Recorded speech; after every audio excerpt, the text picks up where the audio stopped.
भारत में पेट्रोल में ethanol blending start की गई थी एनवायरनमेंट को बचाने के लिए, बस रियलिटी है कि एनवायरनमेंट को और ज्यादा नुकसान पहुंचा रहे हैं, क्योंकि इंडियन गवर्नमेंट मतलब 1 लीटर एथेनॉल बनाने के लिए 10,000 लीटर पानी बर्बाद कर रही है, जिसके कारण इंडिया के मेजर सिटीज जैसे मुंबई, दिल्ली, चेन्नई और में ग्राउंड वाटर बहुत तेजी से कम हो रहा है। ये चीज क्लेम की गई थी इंडिया टुडे के एक आर्टिकल में। जब इंडियन लॉ आर्टिकल में हेडलाइन पहली बार पढ़ी तो हमारी रातों की नींद उड़ गई। बस इस पूरे सिनेरियो को आज हम इस डिटेल में आपको समझाएंगे।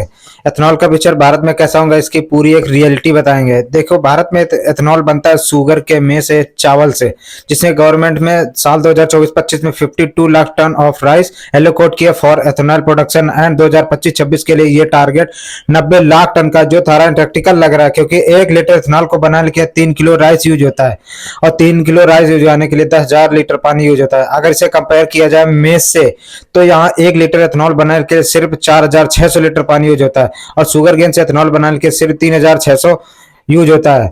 इन तीनों में राइस सबसे बेकार ऑप्शन है, क्योंकि ये सबसे ज्यादा पानी कंज्यूम करता है। बट यहाँ पे आपको समझना होगा कि अगला शुगर के लिए राइस हमारे देश में सबसे ज्यादा उगता है, जिसके कारण राइस सरप्लस में है, यानी कि एक्स्ट्रा एथेनॉल बनाने के लिए राइस नहीं उगाया जा रहा है, बल्कि जो सरप्लस स्टॉक होता है उसे वेलफेयर स्कीम में बांटने की जगह यहाँ पर डाइवर्ट किया जा रहा है। गवर्नमेंट जो 25% टुकड़ा चावल वेलफेयर स्कीम में बांटती है उसे काट के 10% किया जाएगा, ताकि जो 15% है वो एथेनॉल बनाने के लिए यूज हो। आप सरकार से पूछ सकते हो कि वो गरीबों का चावल क्यों कम किया जा रहा है, पर आप ये नहीं बोल सकते कि वो पानी बर्बाद कर रहे हैं, क्योंकि वो उतना चावल तो ऑलरेडी बन रहा था। और इंडिया लास्ट 24 आवर स्टॉल की चीज को ये बता रही है कि स्टॉल करने वाली प्रॉब्लम को कुछ देर में समझ खत्म कर देगी। भारत जनरेशन में एथेनॉल बनाने के लिए 3 चीजें होती हैं, generation 1, generation 2 and generation 3 ethanol. India भी जनरेशन 1 एथेनॉल बनाता है। एथेनॉल बनाने के लिए डायरेक्ट क्रॉप्स को यूज करना पड़ता है, जैसे राइस या शुगर के लिए।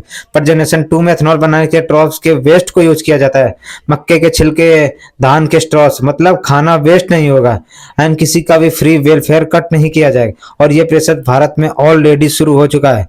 पानीपत में ऑलरेडी जनरेशन 2 एस्टेब्लिश्ड प्लांट उपलब्ध हो गया और 3 प्लांट कमीशन कर दिए गए। और ये समझो वर्ल्ड वाइड एथेनॉल एक सबसे सब्सक्रिप्शन चल रहा है। इंडियन गवर्नमेंट को चाहिए कि भारत में उसके अराउंड नेगेटिविटी कम हो, तो उन्हें समझना होगा कि तभी होगा जब पेट्रोल के प्राइस सस्ते होंगे।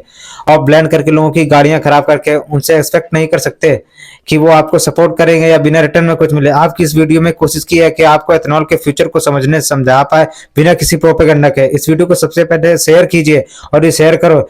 एंड एक इंपॉर्टेंट बात समझो, देश और दुनिया में जो सबसे पहले आपको हमारे वीडियो पे मिलेगा।